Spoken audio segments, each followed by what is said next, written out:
everyone, I am Sapna Mishra. Today I am going to explain the chapter The Enemy, which is written by Pearls S. Buck. Here are some difficult words meaning. Just go through that words so that you will able to understand the chapter very nicely. I will explain the chapter with the help of the summary. Here is the summary. The scene of action is a spot on the Japanese coast. Dr. Sadio Hockey's house was a low square stone-built house. It was set upon rocks well up above a narrow beach outlined with the bent pines. Sadio's father had a deep concern for his son's education. So Sadio had been sent to America at 22 to learn all that could be learned of surgery and medicine there. He returned at 30. He became famous not only as a surgeon but as a scientist also. In this paragraph, writer ये बताना चाह रहे हैं कि एक Japanese coast है, वहाँ पर सैडियो का हाउस है, लो स्टोन बिल्ट हाउस है. उनका हाउस एक रॉक पर बना हुआ है और पास में नैरो बीच है. सैडियो के पापा एजुकेशन पर बहुत विश्वास रखते थे. वो अपने बेटे को काफ़ी अच्छी एजुकेशन देना चाह रहे थे, तो उन्होंने अपने बेटे को अमेरिका भेजा at the age of 22 to learn surgery and medicine. And the age of 30 he return back. उनका बेटा 30 साल की एज में फिर से आया. He became famous not only as a surgeon but as a scientist also. वो बहुत बड़ा सर्जन ही नहीं बट साइंटिस्ट भी बना. It was the time of the World War. Japan was at war with America. Dr. Sadio had not been sent abroad with the troops. The old general was under medical treatment and he might need an operation. So Dr. Sadio was being kept in Japan. ये जब story लिखी थी तब time चल रहा था world war का और जापान और अमेरिका में वॉर चल रहा था. एज़ पर रूल डॉक्टर्स को ट्रुप के साथ जाना पड़ता है, जो सेना जाती है उनके साथ जाना पड़ता है. बट डॉक्टर सैडियो को नहीं जाने दिया क्योंकि ओल्ड जनरल बीमार थे और उनका कभी भी ऑपरेशन हो सकता था. इसीलिए डॉक्टर सैडियो को जापान में ही रखा गया. Sadao watched mist hide outlines of a little island near the shore. Sadao खड़ा था और वो ध्यान से सीन को निहार रहा था. Then it came creeping up the breach below his house. His wife Hannah came out and put her hands on his arm. It gave him pleasure. Then he laid her cheeks against his arm. वो वहाँ खड़ा था. उसके बाद उसकी wife Hina भी उसके पास आ गई और उन्होंने उसे पकड़ लिया. At this moment, both of them saw something black come out of the mist. It was a man.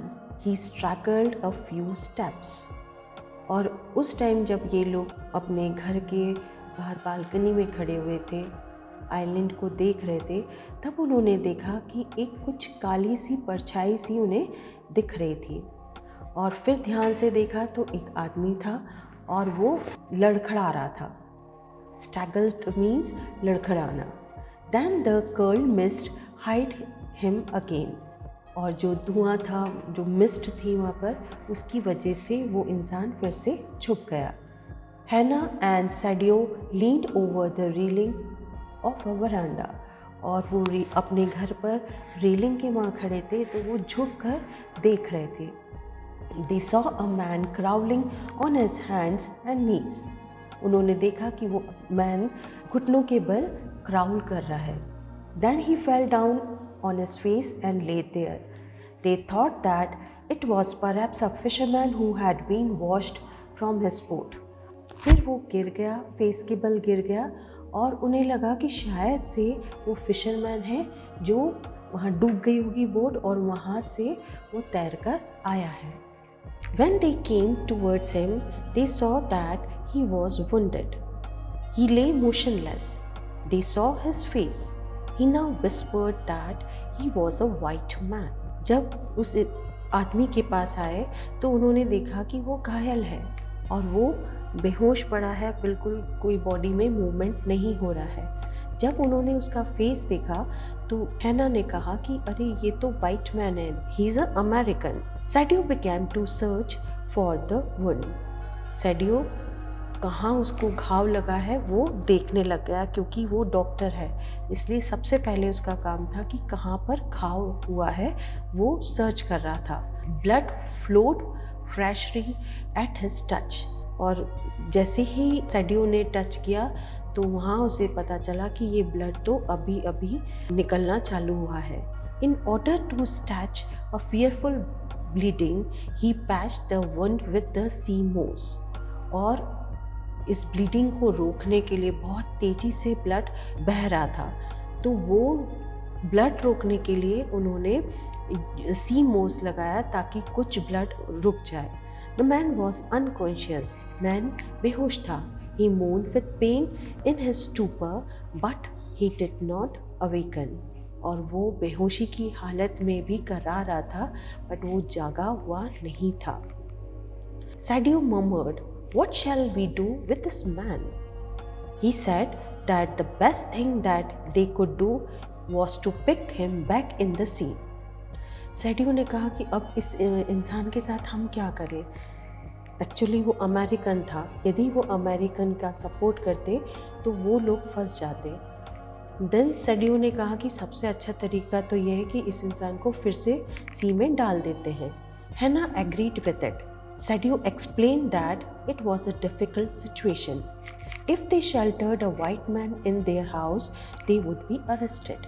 If they turned him over a prisoner, they would certainly die. They were staring upon the inert figure with a curious repulsion. उन्होंने white man को यदि house में रखा तो ये surely था कि वो भी अरेस्ट हो जाता, और यदि वो प्रिजन में दे देते तो ऑब्वियस है कि वहाँ पर उसको वो जिंदा नहीं छोड़ेंगे, और ये बहुत ही अजीब कंडीशन उनके पास आ गई थी। Then they tried to find out what he was. He looked American. The battered cap had faint lettering US Navy. फिर उन्होंने कोशिश की कि आखिर ये इंसान है कौन, तो उसके कैप पर लिखा था US Navy. They concluded that he was a sailor from the American warship. The man was a prisoner of war. He had escaped and was wounded in the back. अब उन्हें ये समझ में आ गया कि ये अमेरिकन वॉरशिप से आया है, वहाँ से भगकर आया है और उसमें उसको गोली लग गई है। Hannah asked Sadio if they were able to put him back into the sea. हैना ने सैडियो से पूछा, क्या हम इस इंसान को फिर से सी में डाल पाएंगे? Sadio hesitated. If the man had been the whole, he would be turned over the police without difficulty, as he was his enemy. All Americans were his enemy, but since he was wounded, they should not throw him back to the sea. यदि ये इंसान सही होता तो हम police को दे देते, क्यों? क्योंकि सभी अमेरिकन उनके दुश्मन हैं, बट ये घायल है और हम इसको सी में भी नहीं फेंक सकते हैं। Hannah observed that there was only one thing left to do. They must carry him into their house. Sadio was not sure about the reaction of the servants. Hannah suggested that they must tell the servants that they intended to give him to the police. She said that they must do so, otherwise all of them would be in danger. हैना ने कहा कि अब हमारे पास एक ही तरीका है कि उसे घर ले जाओ, बट सैडियो ने कहा कि सभी सर्वेंट को ऑब्जेक्शन हो जाएगा। तब हैना ने कहा कि हम एक काम करते हैं, उनको ये बताएंगे कि हम पुलिस को उसे दे देंगे जैसे ही ठीक हो जाएगा, और सैडियो ने कहा कि ये हमें करना ही पड़ेगा, अदरवाइज सभी लोग डेंजर में फंस जाएंगे। Together they lifted the man. He was very light. They carried him up the steps and into the side door of the passage. They tied him to an empty bedroom. अब दोनों ने मिलकर उस इंसान को उठाया। वो काफ़ी लाइट वेटेड था और पैसेज के थ्रू वो एम्प्टी बेडरूम में लेकर गए। Since the man was quite dirty, Sadio suggested that he had better be washed. वो इंसान काफ़ी गंदा हो गया था तो सैडियो ने सजेस्ट किया सबसे पहले इसे साफ करना होगा। If she fetched the water, he would wash the man. Hannah could not bear him to touch the man. She offered to tell the maid Yuri. Sadio took the responsibility of informing others. हैना उस इंसान को देख नहीं पा रही थी क्योंकि काफ़ी ब्लड बह रहा था, तो उसने मेड को बोला, यूमी को, कि सर की हेल्प करा दो। सैडियो ने रिस्पॉन्सिबिलिटी ली कि मैं इसका इंफॉर्मेशन सबको दे दूंगा, बट मेड एग्री नहीं हुई थी काम करने के लिए, तो उसकी वाइफ हैना को ही सब कुछ करना पड़ा। The pallor of the unconscious man's face moved him first to stoop and then feel his pulse. जो अचेत आदमी था, सैडियो ने सबसे पहले उनकी पल्सेस चेक की। It was faint but it was there. वो बेहोश था बट वो मरा नहीं था। He put his hand against the man's cold breast. उसने अपना हाथ मैन के ब्रेस्ट पर रखा। The heart too was yet alive. Heart अभी जिंदा था। Sadao observe that he would die unless operated upon. Sadao as a doctor surgeon, उसे पता था यदि इंसान का ऑपरेशन नहीं किया तो ये मर जाएगा। The man was very young, perhaps not even 25, और वो इंसान अभी सिर्फ 25 साल का ही था। The man had to be washed first, however the servants refuse to do so. They did not want their master to heal the enemy. और मैन उस इंसान को सबसे पहले क्लीन करना ज़रूरी था क्योंकि ऑपरेशन करना था, और हर सर्वेंट ने मना कर दिया कि हम इस एनिमी का सपोर्ट नहीं करेंगे। हैना washed the man till her upper body was quite clean. हैना ने ये काम किया, उसने उस इंसान को साफ किया। Sadao put his instrument upon a sterilised towel. He began to wash the man's back carefully. He asked Hannah to give the anesthetic if he needed it. Hannah choked. She clapped her hands to her mouth and ran out of the room. He heard her retching in the garden. She had never seen an operation. हैना को सैडियो ने कहा कि मैं अब operation start करूँगा, यदि उसको एनेस्थीसिया चाहिएगा तो तुम उसे एनेस्थीसिया दे देना। हैना ने अपना हाथ मुंह पर रखा और वो बाहर की साइड, गार्डन की साइड आ गई। उसने कभी भी ऑपरेशन नहीं देखा था, और जो भी ऑपरेशन नहीं देख पाते हैं तो ये सब चीज़ें नहीं देख सकते हैं। सैडियो प्रोसीडेड स्विफ्टली। सैडियो ने काम बहुत तेज़ी से किया। Hana came in. Sadao asked her to saturate the cotton and hold it near his nostril. Sadao, अब हैना ने सोचा कि सैडियो अकेला कर रहा है, तो हैना ने अपना दम मारा और वापस अंदर आई। सैडियो ने उसको कहा कि ये जो कॉटन है, सैचुरेटेड कॉटन है, ये उसकी नाक के पास रख दो। She had to move it away a little when he breathed badly. और ये उसे वहाँ से हटा देना जब वो बहुत तेज़ी से ब्रीथ करने लग जाए। Then Sadio got busy. He felt the tip of his instrument strike against something hard. अब सैडियो अपना ऑपरेशन के लिए बिजी हो गया। जैसे ही वो ऑपरेशन करना स्टार्ट किया, उसे कुछ हार्ड सा स्टिक हुआ। It must be near his kidney. और वो जो भी उसको स्टिक हुआ वो किडनी के पास था। Then with the cleanest and the most precise incision, the bullet was out. और जो उसको स्ट्रिक्ट हुआ था वो बुलेट थी, और उसने अच्छे से ऑपरेशन करके बुलेट को बाहर निकाला। The man quivered. Quivered means एकदम से चिल्लाना, दर्द के मारे वो एकदम से चिल्लाया, but he was still unconscious. वो बेहोशी में भी चिल्ला रहा था। Sadio gave him an injection and the man pulse grew stronger. Sadio ने उसे इंजेक्शन दिया और उस मैन की पल्सेस फिर से अच्छे से चलने लग गई। Hannah had to serve the young man herself, for none of the servants would enter the room. Hannah को पूरा काम खुद से करना पड़ रहा था क्योंकि कोई भी सर्वेंट रेडी नहीं था काम करने के लिए। The man grew stronger day by day.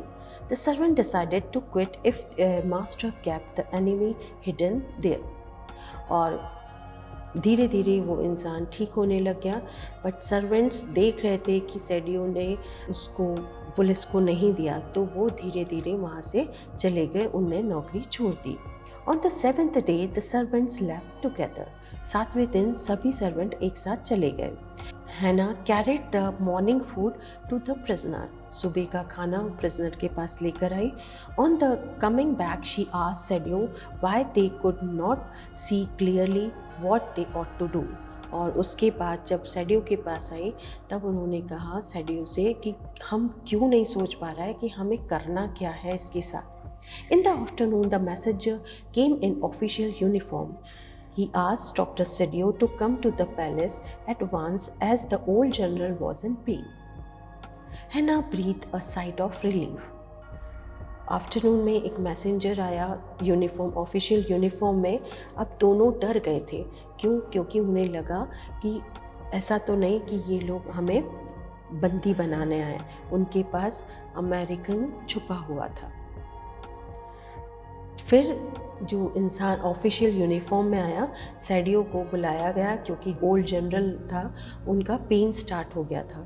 जब उन्होंने सुना कि ओल्ड जनरल का पेन स्टार्ट हो गया तो हिना को थोड़ी शांति हुई कि चलो ये हमें पकड़ने नहीं आए।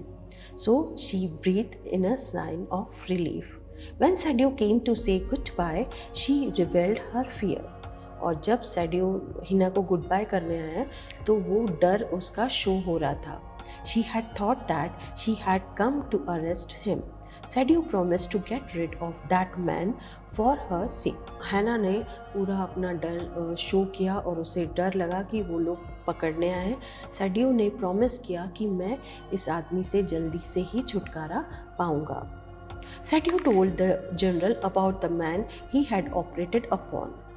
The general acknowledged why Sadio was indispensable to him. Sadio ने जनरल को पूरा बता दिया कि उसने उस इंसान का ऑपरेशन किया है। जनरल ने उसे कहा कि तुमने उसको क्यों बचाया। The general promised to send his private assassin to kill the man. General ने प्रॉमिस किया कि वो जो प्राइवेट assassin हैं, जो एनिमी को मार देते हैं, उनको वो भेजेगा and remove his body. He asked Sadio to leave the outer partition of the white man's room to the garden open while he slept. और उन्होंने सेडियो को बोला कि जो बाहर का गेट है, आउटर पार्टीशन, उसको ओपन रखना ताकि मैं प्राइवेट असैसिन को सेंड करूँगा, उसे मार डालेंगे और वहाँ से बॉडी भी रिमूव कर देंगे। Sadio went home thinking over the plan. He would tell Hannah nothing. Sadio घर गया और उसने सोचा कि मैं हैना को कुछ नहीं बताऊंगा। He was surprised to see the young American out of the bed and preparing to go into the garden. वो काफ़ी सरप्राइज हुआ कि वो यंग अमेरिकन काफ़ी ठीक हो गया है और गार्डन में घूमने के लिए निकल रहा है।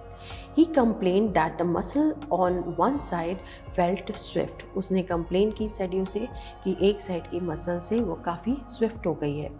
Dr. Sadio said that exercise and massage will helpful. He then asked Tom, the young American, to go to bed. Doctor ने बताया कि एक्सरसाइज और मसाज से ये स्विफ्टनेस ख़त्म हो जाएगी। उस अमेरिकन का नाम था टॉम और उसको एडवाइस किया कि तुम बेड पर लेटे रहो। Sadio slept badly that night. The next morning, Sadio went to the guest room and found him asleep. The second night also passed. The young man was still there. He had shaved himself. There was a faint color in his cheek. जैसे कि general ने कहा था कि मैं private assassin को भेज दूंगा मारने के लिए, तो सेडियो ने सेम वैसे ही किया, पीछे का गेट ओपन किया। अब उसे लगा कि अब वो मार देंगे और उसकी बॉडी को हटा देंगे। सेडियो दूसरे दिन मॉर्निंग उसे देखने गया तो वो वहीं सोया हुआ था। सेम सेकेंड नाइट ऐसे करके कई रातें निकल गई। अब समझ में नहीं आया कि जनरल ने उसका खिलाफ एक्शन क्यों नहीं लिया। यंग मैन ने शेव किया था, उसका कलर फेंट कलर था in his cheek. Doctor Sadao told him that he was quite well then. He offered to put his boat on the shore that night. Doctor Sadao ने American boy को बोला कि अब तुम ठीक हो, तुम एक काम करो, एक बोट मैं दे रहा हूँ और उस शोर पर चले जाना रात को। It would have food and extra clothing in it, और उसमें मैं खाना रख दूंगा और एक्स्ट्रा कपड़े रख दूंगा। Tom might be able to row to that little island not far from the coast, और कोस्ट से थोड़ी सी दूर पे एक आइलैंड था, वहाँ पर तुम रुक जाओ। It had been fortified. Nobody lived there as it was submerged in the storm. और वहाँ पर कोई भी नहीं रहता है क्योंकि वहाँ काफ़ी स्टॉर्म आता रहता है। Since it was not a season of the storm, he would live there till he saw the Korean fishing boat passes by. और वहाँ पर अभी स्टॉर्म का दिन नहीं है तो तुम वहाँ पर रह सकते हो जब तक कोई कोरियन मछली पकड़ने वाला वहाँ से निकलता नहीं है। As soon as it was dark, Sadio made preparation to help the young man escape. और जैसे ही रात हुई, सैडियो ने प्रिपरेशन किया कि उस यंग मैन को कैसे मैं यहाँ से एस्केप कर दूँ। He gave him his flashlight. He asked him to give him 2 flashes as the sun set in case his food ran out. और उसने फ्लैशलाइट दी। उसने कहा कि सन सेट के पहले ही यदि खाना ख़त्म हो जाता है तो मुझे 2 बार लाइट को चमका देना। In case he had still there and all right, he had to signal him only one. और यदि वो सही साठ है तो सिर्फ एक बार सिग्नल दे दे।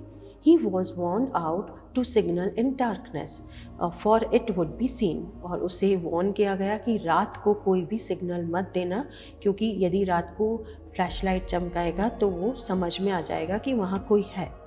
The prisoner was now dressed in Japanese clothes. The black coat was wrapped around his bound head. He found the way to the boat. Sadio waited till he saw one flash from the shore.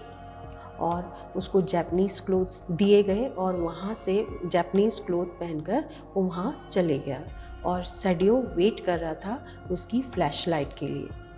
Doctor Sadio had called in the night to perform the emergency operation on the general. Doctor Sadio को बुला लिया गया क्योंकि general की तबीयत बहुत ख़राब हो गई थी। It involve his gall bladder. The 12 hours Sadio had not been sure the general would leave. सैडियो ने बोल दिया था कि जनरल 12 घंटे भी शायद नहीं जी पाएंगे। उसके बाद जनरल ने एकदम तेज़ी से सांस ली और उन्होंने डीप ब्रीथ ली और खाना मांगा। Sadio had not been able to ask about the accession. General की इतनी तबीयत ख़राब थी इसलिए सैडियो ने एसेशन के बारे में नहीं पूछा। So far as he knew they had never come. और सैडियो को भी पता था कि वो आए नहीं थे। The servant had return, the room was cleaned. और सर्वेंट वहाँ से चले गए, रूम साफ कर दिया गया। 1 week after the operation, Sadio felt that the general was well enough to be spoken to about the prisoner. 1 हफ्ते बाद जनरल ठीक हो गए और प्रिजनर के बारे में सैडियो से पूछा। सैडियो informed him that the prisoner had escaped. सैडियो ने जनरल को बताया कि वो एस्केप हो गया, कहीं भाग गया है। The general asked the doctor whether he had not promised to kill the man for the doctor. He then confessed the truth. He had been suffering a great deal, so he thought of nothing but himself. He had forgotten his promise. That night, Sadio waited at dusk for the light from the island. Now उन्होंने general से पूछा कि आपने किसी को भेजा नहीं, तो जनरल ने कहा कि मैं भूल गया था, मैं अपनी बीमारियों की वजह से भूल गया था कि वहाँ मुझे भेजना है। अब सैडियो घर आया और वो लाइट को देखता है कि कितनी फ्लैश लाइट उसने चमकाई है, बट उस नाइट कोई भी फ्लैश लाइट नहीं आई। There was none. His prisoner had gone away and was safe. और उन्होंने अज्यूम किया कि ये प्रिजनर चला गया है और वो सेफ है। Sadio wondered why he could not kill the man through white people were repulsive. और सैडियो को बड़ा आश्चर्य हुआ कि वो उस इंसान को क्यों नहीं मार पाया जबकि दुश्मन जो है उसको मार दिया जाता है। बट यहाँ पर ये बताया गया है कि जो डॉक्टर का प्रोफेशन होता है वो चाहे दुश्मन हो चाहे फ्रेंड हो, किसी का भी गलत नहीं कर सकते। दुश्मन को भी एक इंसान की तरह ही देखते हैं और उनको भी बचाते हैं। Thank you everyone. I suppose you must have understood the chapter very nicely.